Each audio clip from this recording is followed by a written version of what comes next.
আবেদ কাকাই সব বলে দিয়েছে। আবেদ কাকাই সব বলে দিয়েছে কিভাবে বিসিএস এর প্রশ্ন পাস হতো, বিভিন্ন পরীক্ষার প্রশ্ন পাস হতো, কিভাবে স্টুডেন্টদের কাছে নেওয়া হতো, কিভাবে টাকা নেওয়া হতো, সব কিছু বলে দিয়েছে আবেদ কাকা। আপনারা জানেন আবেদ কাকা গ্রেপ্তার হওয়ার পরেই কিন্তু পুলিশের কাছে তিনি স্বীকারোক্তি দিয়েছিলেন তিনি প্রশ্ন পাশে যত টাকা ইনকাম করেছেন সব টাকা তিনি আল্লাহর পথে ব্যয় করেছেন। আপনারা হয়তোবা এই ভিডিওটি সবাই দেখেছেন।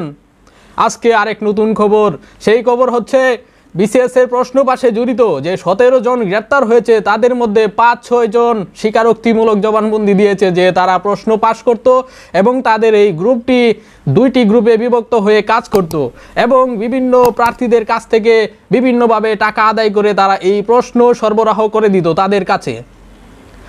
তো আবেদ কাকা সহ আজকে যারা এই গুরুত্বপূর্ণ তথ্য ফাঁস করেছে তারপর কিন্তু প্রশাসনে কারা কারা এই প্রশ্ন নিয়ে বর্তমানে প্রশাসনের বিভিন্ন জায়গায় আছে, বিশেষ ক্যাডার হয়েছে, তাদের কিন্তু একটি লিস্ট করা হচ্ছে বলে অনলাইনে বর্তমানে এই খবরটি মোটামুটি ভাইরাল হয়ে গিয়েছে। তারপরেও গুরুত্বপূর্ণ যে ব্যাপার সেটা হচ্ছে আবেদ কাকা সহ অন্যান্যরা প্রথম দিন স্বীকার করেনি যে কিভাবে তারা টাকা আদায় করতো, কিভাবে কাজ করতো। আজকে তারা বিস্তারিত আলোচনা করে সব কিছু ফাঁস করে দিয়েছে।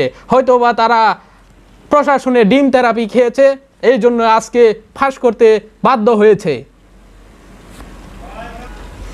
আবেদ কাকা সহ তারা কি কাজটা করলো সব কিছু বলে দিছে ভাই, সব কিছু বলে দিছে। কিভাবে প্রশ্ন তারা আউট করতো এবং তারা কিস্তির মাধ্যমে টাকা নিত।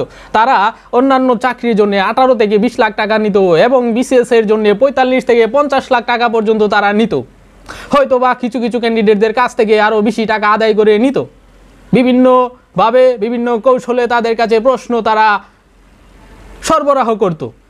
তো এর ফলে যারা প্রশাসনে আছে তাদেরকে কিন্তু একটি লিস্ট করা হচ্ছে এই আবেদ কাকা সহ গ্রেপ্তারকৃতদের জবানবন্দির মাধ্যমে যে কারা কারা প্রশ্ন পেয়ে এই বিসিএসে টিকেছিল, এরকম কিছু লোকের নাকি লিস্ট করা হচ্ছে, এমন খবর কিন্তু বর্তমানে ভাইরাল ভাই।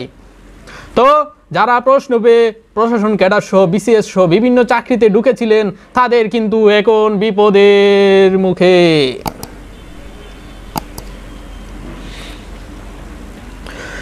এটা বাংলাদেশের মানুষ চিন্তাও করে নাই যে এভাবে বিসিএস এর প্রিলির রিটেনের ভাইবার সব কিছু প্রশ্ন আউট হয়ে যেত। এই সিন্ডিকেটের দল এই দেশের গুরুত্বপূর্ণ সেক্টরগুলো নষ্ট করে দিচ্ছে। এর বিরুদ্ধে অবশ্যই আমাদের কথা বলতে হবে। অবশ্যই যারা এই দেশের ভালো চায় অবশ্যই তাদের কথা বলতে হবে। এই সিন্ডিকেটের বাচ্চারা আমাদের পুরো দেশের পুরো সিস্টেম তারা নষ্ট করে দিচ্ছে। কোনো একটা সেক্টর তারা ভালো রাখছে না। প্রত্যেকটা সেক্টরে এরকম দুর্নীতিবাজদের ধরতে হবে। প্রত্যেকটা সেক্টরে যারা এরকম দুর্নীতি করে দেশের মেরুদণ্ড ভেঙে দিচ্ছে তাদেরকে ধরে আইনের আওতায় আনতে হবে। এই আবেদ আলীর মতো ড্রাইভার থেকে কোটি কোটি টাকা, 100 কোটি টাকার মালিক যেভাবে হচ্ছে, কিভাবে হচ্ছে তারা অবশ্যই এর সুষ্ঠু তদন্ত করতে হবে। আমরা এই বিসিএস এর জন্য এক একটা স্টুডেন্ট 4-5 বছর খেয়ে না দে আমরা এই পড়াশোনার পিছনে লেগে থাকি, কিন্তু এই চুরের বাচ্চারা প্রশ্ন আউট করে দেয়। এই চুরের বাচ্চা এই শত শত স্টুডেন্টদের, লাখ লাখ স্টুডেন্টের আবেগ নিয়ে খেলা করে।